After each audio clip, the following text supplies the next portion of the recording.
ፀጉሬን ያለማቋረጥ ያሳደገልኝ በጣም ወሳኝ የሆነ ሁላችሁም ልትጠቀሙት የሚገባ ምርጥ ውሃ የሽንኩርትና የዝንጅብል ውሃ አሰራር ነው ማሳያችሁ። ቻሌንጅ ክፍል 1 ብላችሁ ያዙ ማለት ነው። እንግዲህ ቻሌንጅ ጀምረናል። ፀጉራችሁን ማሳደግ የምትፈልጉ ከኔ ጋር ተከተሉ ማለት ነው። ውድ ቤተሰቦቼ እንኳን ደህና መጣችሁ ብያለሁ። አዳዲስ የምትመጡ ሰብስክራይብ ማድረጋችሁን እንዳትረሱ። ነባር ጓደኞቼ ሁሌም ስለምታበረታቱኝ እጅግ በጣም አመሰግናለሁ። እግዚአብሔር አምላክ ሀገራችንን ሰላሙን ያምጣልን እላለሁኝ። ወደ አሰራሩ ስንገባ እንግዲህ የሚያስፈልገን አንድ ራስ ሽንኩርትና ዝንጅብል፣ ፍሬሽ ዝንጅብል ማንኛውም ውሃ ትንሽ ካለው ውሃውን ስለሆነ የምንፈልገው ማለት አነስ ባለ ነው ማሳያችሁ። ምክንያቱም ለአንድ ቀን ወይም ለሁለት ቀን የሚሆን ብቻ ነው የምንሰራው። ይሄ ተቀምጦ እንደ ቅርንፉዱ ቁጭ አድርገን የምንጠቀመው ስላልሆነ ማለት ነው። ከዛም ፈጫሁትኝ እዚሁ ላይ እንደሆነ ትንሽ ውሃ ብቻ እንዲወጣልኝ ወይ ደግሞ መፈግፈግም ትችላላችሁ። እዚሁ ሳህኑ ላይ እንደሆነ ፈጫሁትኝ። እኔ ማሽኑ እንትን ስለነበረ በእጅም እያዘው ስለነበረ እንደዚህ ፈጫሁትኝና ተመለስኩኝ። አጠር አጠር እንዲልላችሁ ቆንጆ የሆነ ቪዲዮ እጅግ በጣም የምትወዱት እኔ ፀጉሬን የእውነት ነው የምላችሁ ከግንባራችሁ ለሸሸ እጅግ በጣም ወሳኝ የሆነ ምርጥ ውህድ ስለሆነ ሁላችሁም እንድትጠቀሙት ፈልጋለሁኝ። ይሄንን ውህድ ወይ ደግሞ ይሄንን ቻሌንጅ እንድትከተሉ ይፈልጋለሁኝ ማለት ነው። ቀለል ያለም ስራ ነው ደግሞ ምንም አይነት ሽታ የለውም። መጨረሻ ላይ ምን እንደምናደርግበት አሳያችኋለሁኝ። ከዛን እዚህ ጋር አጠለልኩትኝ። እንግዲህ አነስ ያለ ነው፣ ምንም አይነት ውሃ የለውም። ሽንኩርቱ ውሃ አለው፣ ዝንጅብሉም በጣም ውሃ ያለው ዝንጅብል ነው። አንዳንዱ ድርቅ ያለ ዝንጅብል አለ፣ ውሃ አለው። ይሄ እንደምታዩት አነስ ያለ ውሃ ወጥቶልኛል። ያው ይሄን ያህል ብዙ አይደለም፣ ግን ለሁለት ቀን ወይ ለአንድ ቀን የሚበቃ ቆንጆ የሆነ ሽታው ራሱ የዝንጅብሉ ቃና ስለያዘው ዝንጅብሉ ስላለው የሽንኩርትንም ሽታ ያዝ እንደማድረግ ብሎታል ማለት ነው። እና ያን ያህል በጣም ራስ የሚያምር ሽታ አይደለም። እና ሽታውን ደግሞ እንዴት እንደምናጠፋው መጨረሻ ያሳያችኋል። ይሄው ጭምቅ አደረኩት። ምንም አይነት ውሃ የለውም። ሽንኩርቱና ዝንጅብሉን በአንድ ላይ ነው የፈጨሁትኝም ለስራ ፈጣን እንዲልላችሁ አንድ ላይ በፈጩት ምንም እንትን የለውም። እዚህ ጋር ላሳያችሁ። እኔ የምጠቀመው ኮፊ ከዚህ በፊት ጠይቃችሁኛል። እንዲሁም ይበልጥ ደግሞ ቲክቶክ ላይ ጠየቃችሁኝ። ኮፊው ወተት የለውም ወይ ምናምን ያላችሁኝ አላችሁ። ይሄ የቡናውን ነው።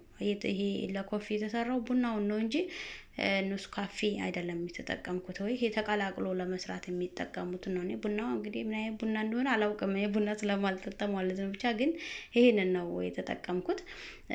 አንድ ማንኪያ አደረኩኝ ለሽታው ማለት ነው። ሽታውን በቃ ድራሹ ነው የሚያጠፋላችሁ። እናንተ ማንኛውንም የኢትዮጵያ ቡና የተፈጨው ቡናም ይሆናል። እንደው እሱ ቆንጆ ነው፣ ቃናው ቶሎ አይጠፋም።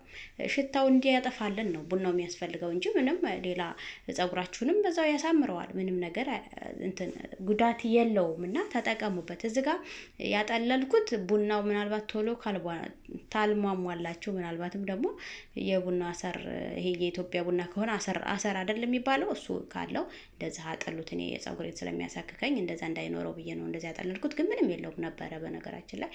ከዛን እንደዚህ ይሄው ቆንጆ የሆነ ለአንዴ ወይ ደግሞ ለሁለቴ ውስጡን ብቻ ሆነ ስለሆነ የምቀባው የሚበቃኝ ያህል እዚህ ጋር የቀረጽኩት መስሎኝ ቪዲዮ አልተከፈተም ነበርና ወደ ቀይ ወይ ደግሞ ወደ ለመርጫት እንደሚመቸኝ ወደ ፀጉሬ ላይ ማድረግ በሚመቸኝ አይነት እቃ በእንደዚህ መልኩ አዘጋጀሁትኝ ማለት ነው። ያው ያንኛውን ልጠቀም ነበረ፣ ግን ትልቅ ስለሆነ ይሄ በትንሿ ተጠቀምኩ። ለእናንተም ለማሳየት ቀልበጭ ይላል ማለት ነው።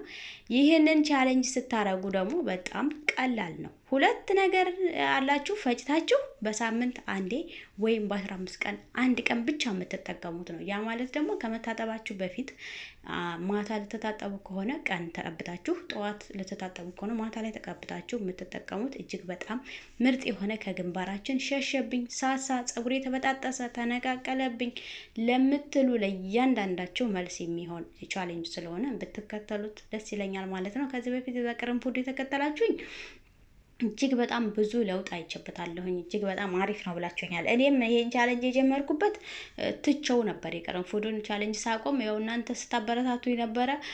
እኔም ትንሽ ስራ በዛብኝ ተውኩትኝ። አሁን ደግሞ ፀጉሬን መልሼ መንከባከብ ስለፈለኩ ከእናንተ ጋር ለምን ቻሌንጁን አልጀምርም ብዬ ነው ወደ እናንተ ያመጣሁት ማለት ነው። ስለዚህ የኔ ፀጉርን በምታዩት መልኩ ያው ብዝት ተብሏል። እንግዲህ በፊት እንደምታዩት ፀጉሬ ጫፍ ይበልጥ ደግሞ ድርቅ ያለና በቃ እርግፍ ሳበጥረው እኔ ክፍሌ ወይ ደግሞ ሌላ ቦታ ላይ ማበጠር አልችልም። ጀስት በቃ ለምሳሌ ወጥቼ ወይ ሳሎን ጋር ቁጭ ብዬ ብቻ ሰው የሚመጣበት አካባቢ ላይ ማበጠር ማልችል ነበርኩኝ። የእውነት ነው የምላችሁ። ይሄንን የምነግራችሁ እግዚአብሔር ለቪዲዮ ምናምን ብዬም አይደለም። ይሄን የምነግራችሁ የምሬን ነው የምነግራችሁና በጣም ያሳፍረኝ ነበር። በጣም ነበር የምናደደው። በጣም ስለሚረግፍ አልችልም ነበር። የትም ቦታ ማበጠር አልችልም ነበር ጸጉሬን። ወደ ክፍሌ ገብቼ ነው ወይ ሽንት ቤት ክፍሌ ገብቼ ነው ማበጥረው እንጂ የሆነ ቦታ ሄዳችሁ ለመሄድ ብድግ ብዬ እንደዚህ ጸጉሬን እንደማንም ሰው ብጥር ብጥር ማድረግ አልችልም ነበር። ምክንያቱም በጣም ይረግፍ ነበረ። ጫፍ ጫፉ ይረግፋል። ሚዶ ላይ በጣም ሞልቶ ነው የሚወጣው። በዛ ላይ ከሚዶ ይልቅ ደግሞ እኔ ጫፉ ነበረ የሚበጣጠሰው የሚጎራረደው። እንድ ዝቅ ብላችሁ ስታዩ የሆነ ነገር የፈሰሰ እስከሚመስላችሁ ድረስ ማለት ነው። በቃ ሜዳው ሁሉ ሆኖ ነው የምታገኙት እና በጣም እናደድ ነበረ። ግን እግዚአብሔር ይመስገን አሁን ደህና ሆኖልኛል፣ ቆንጆ ሆኖልኛል። ያው መርገፉን አቁሞልኛል። ግን ያ ቅርንፉድ ስለምጠቀም በየቀኑ ቅርንፉድ ቻሌንጅ እና ከእናንተ ጋር የጀመርኩትኝ ማለት ነው። ቅርንፉድ እጠቀማለሁ። እንዲሁም ደግሞ ጫፍ ጫፉ እንዳይደርቅ ቤቴ ቅባት እየሰራሁኝ የሮዝመሪ የቅርንፉድ ቅባት እየሰራሁ ተጠቅሜ ነው የተወልኝ። ለብዙዎቻችሁ ስለጠየቃችሁ ነው ይሄን ያብራራሁበት። ትንሽ ቪዲዮ ድምጽ ካበዛሁባችሁ ይቅርታ። የጠየቃችሁኝ አብሶት ቲክቶክ ተጠቃሚዎች የጠየቃችሁኝ ስላላችሁ እኔ እንደዚህ ሆኖ ነው የተወልኝ እና ሁላችሁም መጠቀም ትችላላችሁ። ከዛ በዚህ መልኩ ወደ ዛሬዋ ስራዬ ስገባ እንደምታዩት እንግዲህ ያው እያያችሁ ስለሆነ ብዬ ነው እንደዚህ አድርጌ ውስጡን በደንብ አድርጌ ማሳጅ አደርጋለሁ። በቃ በደንብ አድርጋችሁ ለጫፍ አይደለም። ይሄ ጫፉን ብትቀቡትም ባትቀቡትም ምንም ያን ያህል እንትን የሚለው ከግንባራችሁ እየሸሸ እኔ ከግንባሬ የድሮውን ፎቶ አምጥቼ ያሳያችኋለሁ። አንዴ ሁሉንም ተጠራቅሟል። ሁሉንም አድርጌ በደንብ አሳያችኋለሁ። ያን ያህል አሁንም እንትን እያለ አይደለም፣ ግን ለእናንተ የማይታይ አሁን በጣም ጠቃቅን እየወጣልኝ ነውና እግዚአብሔር ይመስገን አሁን ቆንጆ እየተመለሰልኝ ነው። በጣም አሪፍ ነው። ሳትሸለቹ ከተጠቀማችሁት ለውጥ ታዩበታላችሁ። ግን ስትጠቀሙ ማሳጅ ማድረጋችሁን ማንኛውም ነገር ስትጠቀሙ ማሳጅ ማድረጋችሁን እንዳትረሱ እና ደግሞ አንዴ 2 ወር ወይ ደግሞ 1 ቀን 2 ቀን ተጠቅማችሁ የምትተዉት ከሆነ ምንም ለውጥ አታገኙትም። ያ ማለት ለምሳሌ አንድ ሰው አንዴ በልቶ ሊተው አይችልም። ማለት ሁሌም ጠዋት በልታችሁ የሆነ ሰዓት ላይ ይርባችኋል። ልክ ያን እንደዛ ነው። በቃ ጸጉርም የሆነ ሰዓት ላይ ስታቆሙት ይረግፋል፣ ይርበዋል፣ ማለት ቅባት ይፈልጋል። ልክ እንደዛ ማለት ነው። እና ስትቀቡ አንዴ ወይ 2 ጊዜ ተጠቅማችሁ ጸጉር ያላደገም፣ ስለዚህ ተስፋ ቆርጣችሁ ትውት እንዳታደርጉት ማለት ነው። ቻሌንጁ ስትከተሉ ተስፋ ሳትቆርጡ ራሳችሁን በደንብ መጠበቅ፣ ራሳችሁን ተጠበቃችሁ፣ ውሃ ተጠጣችሁ፣ እንቅልፍ ተተኛችሁ ጸጉር የማያድግበት ምንም አይነት ምክንያት የለውም። ቻሌንጁ ደግሞ የሚጠቅማችሁ አንደኛ እናንተን ያበረታታችኋል። ከሰው ጋር ስትሆኑ ዛሬ የጸጉሬ ቀን ነው ብላችሁ ታስባላችሁ። ለጸጉራችሁ ቀን የሚሆን ሶስት ሰዓት ወይም 1 ሰዓት ስጡት። በቃ 1 ሰዓት ለጸጉሬ ዛሬ ከቀኑ 1 ሰዓት ልስጠው ብላችሁ 1 ሰዓት መስጠት ነው ማለት ነው። ከዛ እንደዚህ ተቀብቼ ማታ ነው የምቀባው። ከዛ ጫፍጫፉን ደግሞ ጭቃ ቅባት በምታዩት መልኩ ጭቃ ቅባት ቤቴ ነው የሰራሁትኝ። በዚህ መልኩ ቅባቱን እቀባዋለሁ፣ ጭቃውን ማለት ነው።